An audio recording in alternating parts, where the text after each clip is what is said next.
C'est l'un des grands écrivains d'aujourd'hui, Alain Mabanckou, et il publie un livre étonnant, comme un coup de cœur à cette femme qui nous regarde.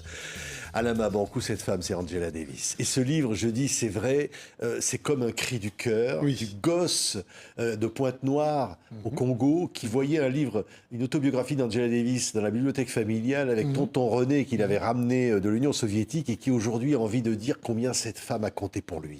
Oui, je pense que ce qui est essentiel, c'est le regard de cette femme. Lorsqu'on voit sa chevelure, la mine même que là, imaginez que cette photo était toujours en face de nous lorsque nous mangeons. Ma mère, qui n'est pas allée à l'école, qui ne savait ni lire et écrire, chaque fois posait à mon père la question « Qui est cette femme qui nous regarde ?» Et c'est à ce moment-là que je me suis dit que le titre de mon livre, c'est ma mère qui me l'avait donné depuis les années 70-80. Et en écrivant sur cette femme, sur ce regard mystérieux, je me suis rendu compte que je faisais pratiquement mon autobiographie en parallèle de celle de mon héroïne de l'époque, Angela Davis, cette noire américaine qui nous a libérés pratiquement de notre condition de dominer. Ce qui est fou, oui, d'ailleurs, dans ce livre qui est un magnifique écrit littéraire, comme ça, porté par le souffle romanesque presque, de l'amour et de l'affection et de la reconnaissance. C'est ce que je voulais vraiment insuffler dans ce livre. Je ne voulais pas faire une biographie avec des notes de bas de page, comme si je donnais un devoir aux étudiants. Je voulais que cette femme soit peut-être le chemin de fer qui m'entraînerait non seulement à comprendre les révolutions qui s'est passées en Afrique dans ces années 60, 70, on sortait des indépendances, on était heureux, on pensait qu'on allait avoir une Afrique vraiment libérée, puis il y a eu le moment des dictatures, puis il y a eu les moments de déception. Et dans ces années 70, pendant qu'elle était en prison, eh bien nous aussi, du côté de l'Afrique, on était en train de chercher à sortir de cette sorte de prison générale des dictatures. Oui. Donc sa vie concerne beaucoup les turbulences aussi de l'Afrique. C'est pour cela que je suis presque fier d'être parmi les premiers écrivains africains qui regardent le monde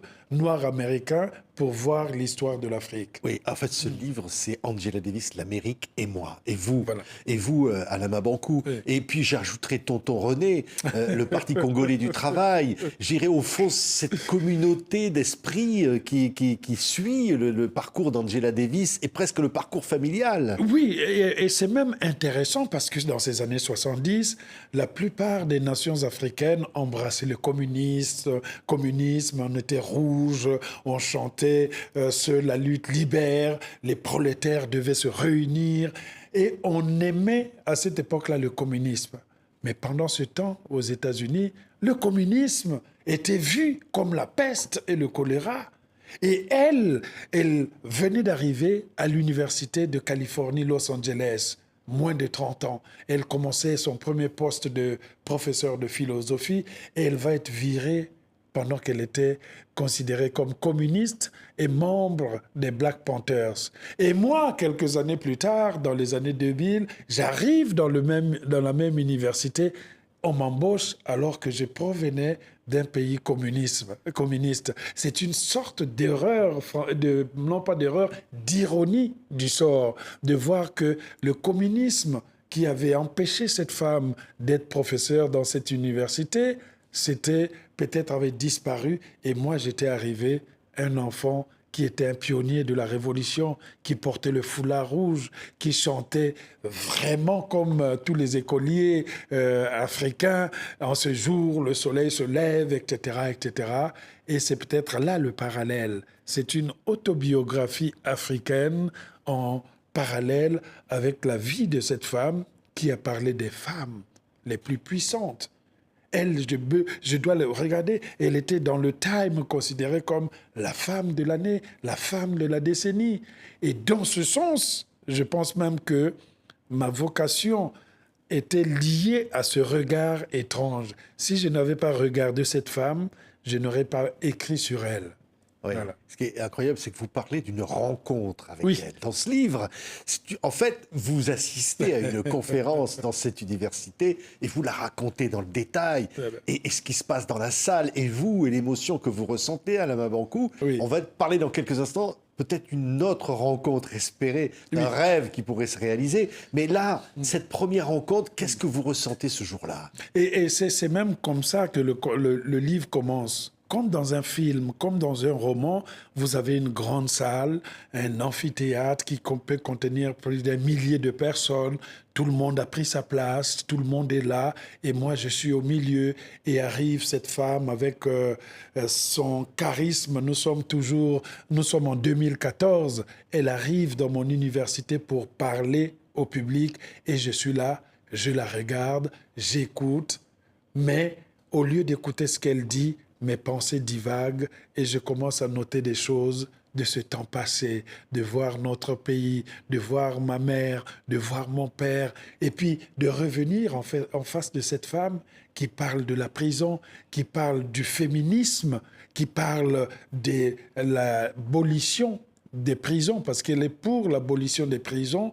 Dans son sens, les prisons sont devenues des industries capitalistiques. C'est-à-dire qu'on veut qu'il y ait beaucoup de monde dans les prisons pour faire marcher la restauration, pour faire marcher les combinaisons des prisonniers, pour faire marcher, je ne sais pas, les menottes, etc., etc. Donc l'intérêt des prisons, c'est d'avoir beaucoup de prisonniers, et ces prisonniers, on va les chercher auprès des minorités, c'est-à-dire les Noirs, c'est-à-dire les Latinos qui peuplent aujourd'hui les prisons américaines, mais qui font aussi, dans ce sens, l'économie. Donc, c'est une des choses qui l'a poussé à demander désormais l'abolition des prisons et peut-être trouver un autre moyen peut-être de correction des crimes de la société. Oui. Et quand je disais peut-être que le rêve pourrait se réaliser à la Mabankou, vous allez rencontrer, alors là pour le coup, directement, en face à face, Angela Davis. Ce sera le week-end prochain à la Fête de l'Humanité. Oui. Et ça, c'est quand même quelque chose vraiment... Qu'est-ce que vous allez lui dire? Vous allez l'avoir en face de vous, Angela Davis, vous à la Mabankou. Vous allez lui dire quoi? Je ne m'attendais pas à ce qu'elle acceptât notre rendez-vous. Donc, la Fête de l'Humanité, c'est une des rencontres grandes en France ici. Et donc, le 14 à 14h30, nous aurons une rencontre dans laquelle on parlera évidemment de ce livre qu'elle a reçu. On aura cet échange croisé. Mais vous imaginez, pour moi, c'est comme si je rencontrais des femmes comme Winnie Mandela, que je rencontrais des femmes comme Kim Pavita, les grandes femmes de l'histoire africaine, comme si je rencontrais le personnage mythique de Cheikh Hamidou Kane, la grande royale. Pour moi, Angela Davis, c'est la grande royale américaine. À travers sa chevelure, à travers sa gouaille, à travers sa stature debout, elle représente une trace de l'Afrique qui refuse cette sorte de domination. Donc avec elle, ce que je voudrais qu'on parle, c'est que je la regarde droit dans les yeux et que je retrouve ce regard de cette époque, de cette femme qui nous regardait, et de cette femme qui va désormais me regarder. Je vais croire même que je suis en face de ma mère, puisque dans le livre, c'était vraiment l'expression maternelle qui était la plus puissante. Oui, quand vous dites cette femme qui nous regarde, vous parlez au présent. Oui. C'est vrai qu'elle est ancrée dans le présent, Angela Davis. Vous racontez dans ce livre son rapport à la France. Elle parle parfaitement français. La polémique sur le nom donné à un lycée entre Rosa Parks et elle, où Valérie Pécresse va s'opposer à ce que ce lycée porte le nom d'Angela Davis. Tout à fait. Et vous dites que ça m'a heurté, bien que vous adorez Rosa Parks. Oui. C'était pas le nom qu'il fallait donner à ce lycée, c'est ça que vous dites? Mais je pense que c'est un livre qui renseigne même les Européens sur leur manière de percevoir la couleur de la peau, de percevoir l'Afrique, de percevoir les Noirs américains. Vous savez, Valérie Pécresse, qui était une femme politique française très connue, avait décidé qu'on enlève le nom d'Angela Davis d'un établissement scolaire sous prétexte que Angela Davis avait signé une pétition qui parlait un peu de la pensée coloniale française, la façon de traiter les Noirs en France, etc., etc. Vu qu'elle avait signé cette pétition, Valérie Pécresse pensait que c'était une femme qui n'aimait pas la France, qui était radicale, etc., et qu'elle ne méritait pas qu'on puisse mettre son nom sur un établissement scolaire. Donc, elle avait suggéré qu'on enlève catégoriquement Angela Davis pour mettre le nom de Rosa Parks. Qui est une grande figure. Rosa Parks, elle, c'est la femme qui avait refusé de céder sa place à un blanc dans un bus dans ces années 50-60 parce qu'elle avait résisté contre la ségrégation raciale. Et donc, dans ce sens, on pense qu'elle est plus malléable, on va vers elle. Sauf que, comme dit Angela Davis, mais Valérie Pécresse ne connaît pas l'histoire de Rosa Parks. Rosa Parks a milité pour la libération d'Angela Davis dans les années 70 quand elle était en prison. Rosa Parks est une partie même de l'histoire des Afro-Américains. Et je pense que ça montre aussi comment la colonisation, lorsqu'elle voulait s'imposer sur les Africains, avait toujours tendance à créer la division. On divisait les Hutus et les Tutsis, on divisait les nordistes et les sudistes, on divisait les centristes et ceux du côté austral pour régner. En choisissant une autre femme noire à la place d'une autre femme noire, on veut diviser Angela Davis de Rosa Parks. Mais c'est une opération que nous n'accepterions jamais. C'est pour ça que des livres comme ceux-ci existent pour montrer ce racisme, pour montrer que, en général, la plupart du temps, nous avons été victimes d'une idéologie qui nous rabaissait. Oui, l'Angela Davis féministe aussi. Alors là, elle est très actuelle. Hein. Voilà. Celle aussi qui a révélé, qui a fait son coming out aussi, qui a révélé sa liberté sexuelle. Et elle a fait son coming out, elle a accepté, elle a dit tout haut la liberté même sexuelle qu'elle a pu obtenir depuis ses frères comme les James Baldwin à cette époque. Donc la sexualité fait partie de son champ de recherche, de même que le féminisme. Elle ne veut pas du féminisme occidental. Le féminisme occidental qu'on appelle le féminisme universel, dans lequel on veut placer la femme avec les critères des combats de l'Occident. Mais elle veut ce qu'on appelle, non pas le féminisme universel, mais le féminisme intersectionnel. C'est-à-dire qu'il faut prendre dans la définition de la femme, dans son combat, les éléments qui sont appliqués pour la mettre dans la subordination, les injustices, le travail, les injustices économiques, la place qu'elle occupe dans la société. Et le féminisme ne doit pas seulement être, dire on va régler la condition des femmes. Il faut que la femme soit partie intégrante de notre société avec ses luttes, avec ses souffrances. C'est ce que j'ai souvent expliqué à beaucoup de mes amis lorsqu'il s'agit de parler aux femmes. Ne pas les regarder de haut comme on fait dans nos sociétés, mais penser que nous sommes tous des êtres humains. On le disait, c'est un dialogue, évidemment, Angela Davis, et puis il y a l'Amérique. Et puis, un dialogue à trois avec vous, Alama Bankou, qui connaissait si bien cette université de Californie où vous enseignez. Et là, il y a l'élection américaine. Kamala face à Trump. On imagine qu'Angela Davis, elle est évidemment dans le camp de Kamala Harris. Ah oui, oui, bien sûr, il est dans le camp. J'en ai parlé brièvement parce qu'il y a 2 jours, j'étais avec la mairesse, puisqu'on ne dit plus madame le maire ou la maire, la mairesse de Los Angeles, Karen Bass, qui était venue à Paris. Nous avions une rencontre dans laquelle on a discuté de cela. Angela Davis est pour Kamala Harris.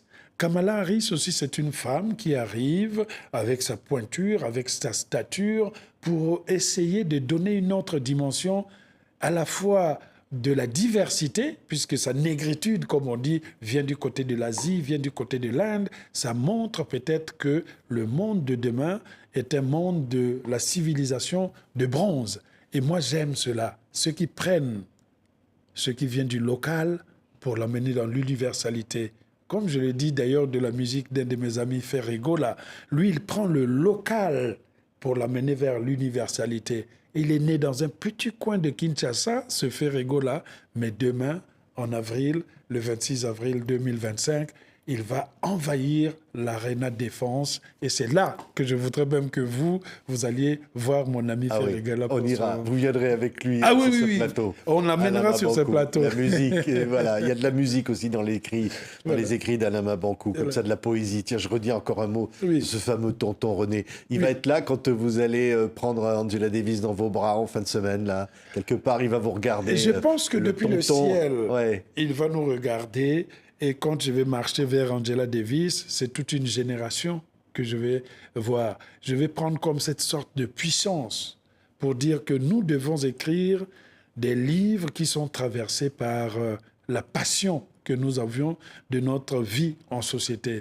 Pour moi, ce livre, je le lis à la fois comme un roman, comme des pages de l'histoire qui se tournent, mais comme aussi la preuve que les femmes sont celles qui nous ont donné le pouvoir peut-être d'exister. Et comme disait Édouard Monique, la femme est le lieu exact de notre naissance. On peut dire n'importe quoi, je suis né en Turquie, mais la femme, c'est notre lieu exact de naissance. Et Angela Davis en est l'exemple complet.